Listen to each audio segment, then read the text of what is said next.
Сәлем қыздар, бүгін сіздермен сникерс пирогының рецебімен бөлісетін боламын. Ауызға салса еріп кететін, бір жасағынан шығатын мастер-класста ақылы беріліп жатқан пирогты сіздерге тегін ұсынып отырмын. Видеоның соңына дейін көріңіздер. Егер маған тіркелмеген болсаңыздар, тіркеліп кетіңіздер, лайк басып отырыңыздар, комментарий жазып отырыңыздар.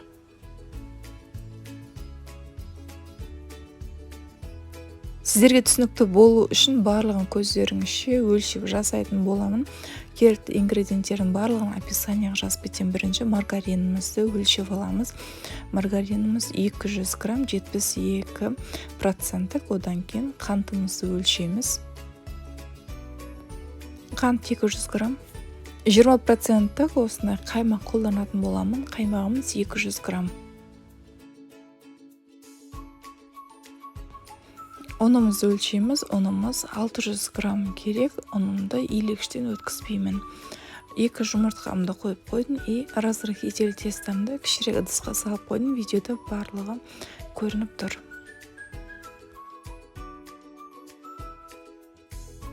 Шұңғылдау ыдысымызға сары майымызды, қаймағымызды, 2 жұмыртқамызды, қантымызды салып, қолымыздың көмегімен бірде маса болғанша араластырамыз. Менің сары майым үй температурасында тұрған жоқ, сол себептен араластырған кезде кішкене түйіршік болады. Онда тұрған еш нәрсе жоқ. Егер сіздердің майларыңыз үй температурасында тұрған май болса, онда еріп кететін болады. Мен сияқты осылай холодильниктен шығарып қолдана берсеңіздер де болады. Енді араластырып алған массамыздың үстіне ұнымызды саламыз. Кішірек ыдысқа салып қойған разрыхитель тестамызды салып, қолымыздың көмегімен араластырып, жұмсақ қамыр илеміз. 1 грамм артық ұн салмаймыз. Қамырымыз өте жұмсақ болады, кішкене қолға жабысыңқырап тұрады. Видео барысында көресіздер. Онда тұрған еш нәрсе жоқ. Бірден пакетке саламыз, холодильникке немесе морозилькке саламыз. Сол кезде холодильниктен немесе морозиліктен алған кезде қамырымыз қолға жабыспайтын болады. Егер де артық ұн салып жіберсеңіздер, сіздердің қамырларыңыз қатты болып қалады. Біздің қамырымыз осындай болып шығады. Қолыма кішкене ғана жабысыңқырап болып тұр.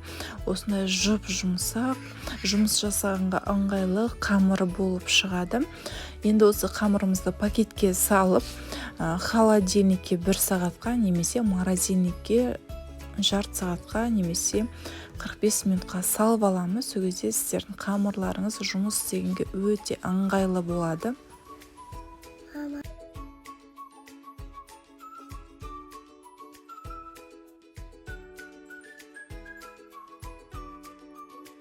Диаметрі 24 формаға пирогымызды жасайтын боламыз. Морозилкада қамырымды 40 минут ұстадым. Қолға жабыспайтын осындай әдемі қамыр болып шықты.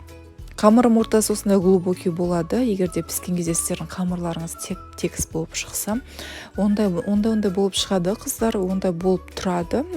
Онда тұрған еш нәрсе жоқ.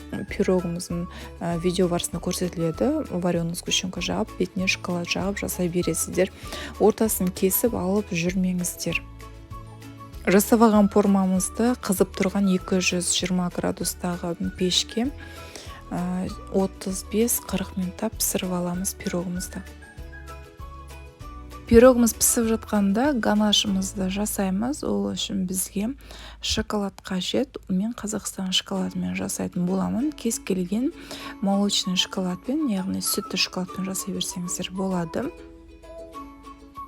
Шоколадымыздың үстіне сұйық майымызды, одан кейін сүтімізді қойып, водяной парыға немесе микроволновкаға шоколадымызды салып ерітіп аламыз. Оны пирогымыз піскеннен кейін жасаймыз. Қазір дайындап қоямыз. Пирогымыз піскеннен кейін бетіне жағатын боламыз.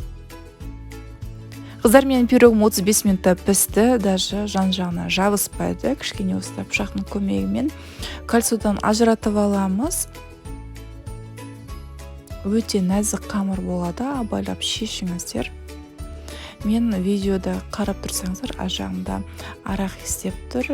Орех, мен сондай орехтан 2 пачка қолданатын боламын. Кез келген орех қолдана берсеңіздер болады. бірден пештен алған күйінде осылай бөлек ыдысқа саламыз. Егерде осыны мезек тарелкаға салсаңыздар, асты терлеп кетпесін десеңіздер, астына қағаз салсаңыздар болады.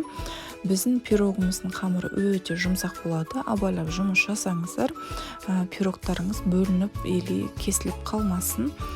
Пирогымызды салғаннан кейін бірден вареная сгущенканы ішіне жағатын боламыз. Менде осындай вареная сгущенка негізінде варенка деген вареная сгущенка болады. Ол мысықтың сол ең дәмді вареная сгущенка. Осы сгущенкалардың ішіндегі мен 2 магазинді қарадым, бірақ та таппағаннан кейін осындай сгущенка ала салдым. Вареная сгущенкамызды ыстықта жақса, ол бірден өзі еріп, әдемі жағылатын болады. Сгущенкамызды жағып аламыз. Мен осы кезде шоколадымды ертіп қойдым. Қазір шоколадымды да бірден бетіне жағатын боламыз. Шоколадымызды жақсылап араластырып, үстіне орехымызды салып, бірден масса бойынша жақсылап араластырып, пирогымыздың үстіне жағып, холодильникке жарты сағатқа немесе морозилкаға 20 минутқа салып аламыз. Біздің шоколадымыз қату керек. Мен шоколадым қатпай қалды, балалар жегісі келіп, сол себептен кішкене менің шоколадым ағыңқырап тұр. Егерде шоколадын қатырып жесеңіздер, тіпті түрі де, дәмі де өте керемет болады. Қарап тұрғандарыңыздай. Біздің қамырымыз өте жұмсақ, нәзік болып шығады. Пирогымызды да өте дәмді болады. Егерде видеоны дәл осы жерден көрсеңіздер, маған тіркелмеген болсаңыздар, тіркеліп қойыңыздар, лайк басып отырыңыздар, комментарий жазып отырыңыздар. Менімен бірге болғандарыңыз үшін рахмет. Сіздермен бірге болған Алима Жарымбекқызы.